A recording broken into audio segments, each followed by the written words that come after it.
Hi BookTube, it's me and Harley here, and we're here to do my August wrap-up. I've got a whole stack of books next to me to talk to you guys about. I've got 9. I participated in ARC August just to get some of my review copies read. So I read 8 copies that publishers have sent me and 1 book for myself. I'm sorry about all the hair flying around. The sun is out, so all you're going to see is Harley's fur coming off her, but that's okay. So I might just get straight into the books. There's no rhyme and reason. I think there is publishers' books together. That's about it. But I might start off with the book that I read this month just from my collection, which was The Wall by John Lancaster, I think. This is long listed for the Man Booker Prize, and I had an agreement with myself. I wouldn't purchase another long lister until I'd read one. This is the one I selected to start, and I needed to read it this month so I could pre-order the Testaments. So I did. That's coming to me very soon, probably next week, I'd say. But yeah, so this was unexpectedly really good. I really enjoyed it. I've seen so many reviews, just so many negative reviews about this book, and I was scared it was going to be another snap from last year's longlister. Snap was a crime thriller that got longlisted for the Man Booker. I think it was one of the first. It probably wasn't, but for me, since I've been reading the long list, it was definitely an exciting moment. And then now this, and to go back onto the point of Snap, I just didn't enjoy that book at all. But The Wall by John Lancaster is a dystopian thriller, and it was amazing. It was so good. So if you like dystopians, definitely pick this up. It's fast-paced. There's a lot of action. It didn't take me very long to read this at all. I don't want to build it up too much and say it's amazing because I think it was my low expectations. So I gave it 4 stars, so it wasn't a 5-star read, but it was really good still. Yeah, anyway, next. Coming up next, I've got 2 copies of books that were sent to me that are romances, contemporary romances, and I don't read contemporary romance, but I really did enjoy While You Were Reading by Ellie Berg and Michelle Callis. I enjoyed this because it has like a Bookstagram account throughout it. So in the back, it's actually got like a featured Bookstagram account section, and this is all the accounts where they've taken the photos from. And then it also has every book list like mentioned inside the book, every literary reference. Here's all the reading list. I really want to annotate this reading list. I said it on my Instagram post because this book is about a book that a girl finds at a thrift store that's annotated, and it's her search for the owner of the book, and I really enjoyed it. It's a bit far-fetched and a bit silly, but that's okay. That's what I associate with romances anyway. My cousin Amy loves romances, so I'd probably give this to her. This would be up her alley. Then next, Text Publishing sent me It Sounded Better in My Head by Nina Kenwood. This came unsolicited, but I wanted to pick it up because 1, this is their big release for the year. 2, it's Australian contemporary YA, and 3, I'd seen so many rave reviews. Now, I don't want this to sound like a critique because it's not. I gave this book 2 stars, but this had nothing to do with the writing and everything to do with my personal taste of books.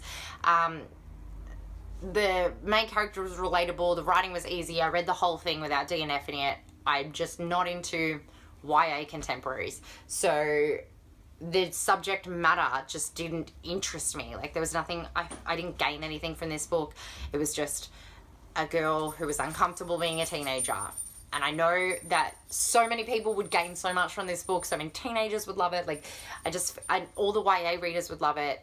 They all have, but it wasn't just my cup of tea. So I did want to feature it to say, hey, if you're here for YA contemporaries, what are you doing here? I'm not going to give you any of those. But if you are, pick up this. Then I got sent a finished copy of Paris Savages by Katherine Johnson. This came from Ventura Press. So this book is about 3 Indigenous Australians that are taken from Fraser Island. They're not taken, they go willingly, but they're uninformed about what is truly going to happen to them. they go to Germany and France and just Europe to participate in the human zoos, like the P.T. Barnum type stuff. And from there, there's like this undercurrent of racism. They're tested. They have to dress up like savages. They're called cannibals. Like things like that happen. But Katherine Johnson handles this so well in this book, and it was so good. So there's real life diary entries that she surrounds the story with, and it's based on a true story. It's obviously embellished as it's fiction, but I learnt a lot. It was really good. It was really hard to read in parts, but I highly recommend Paris Savages. It's a slow book, but it's worth it. So I really enjoyed that. Then on to books that were sent by Penguin Australia. My favourite read of the month, and that is The Turn of the Key by Ruth Ware. This is my first Ruth Ware. It was fantastic. What a thriller. If you're going to pick up one thriller this year, pick up this thriller. It is eerie and creepy and just, it's really, really good. So I've got 2 puppies here now. So this is about a nanny who goes to nanny in this rich couple who own this smart house where everything's controlled by electronically, like everything's controlled electronically. And she gets this job and goes out to this beautiful house. It's isolated in the countryside of Scotland, I think, and they leave her alone with the children essentially straight away, and she just creepy stuff starts happening. But from the first chapter, so this is written as a letter to an attorney, and from the first chapter you know that a child has died.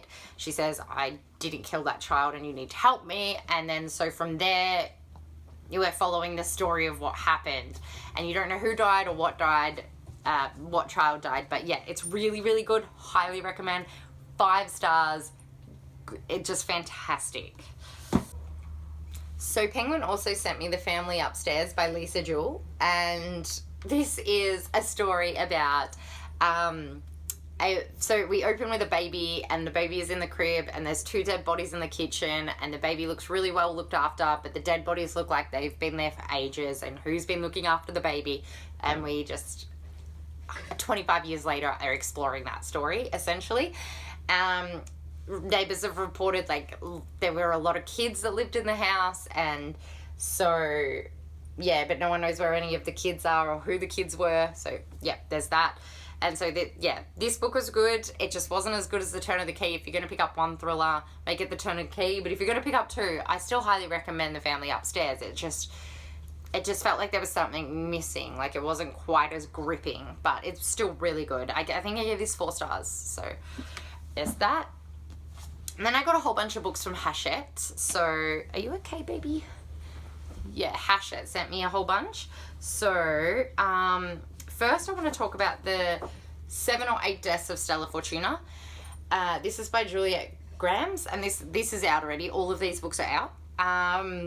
Except for Paris Savages. That's not out yet, but all the others are out. So the 7 or 8 Deaths of Stella Fortuna is really epic. This is an epic book. It spans from Stella Fortuna's whole life and part of her mum's life. This is essentially about a family from Calabria, Stella Fortuna's family, and she migrates to the US throughout the book. It's just about the 8 times that she nearly died, essentially, or the 7 or 8 times she nearly died.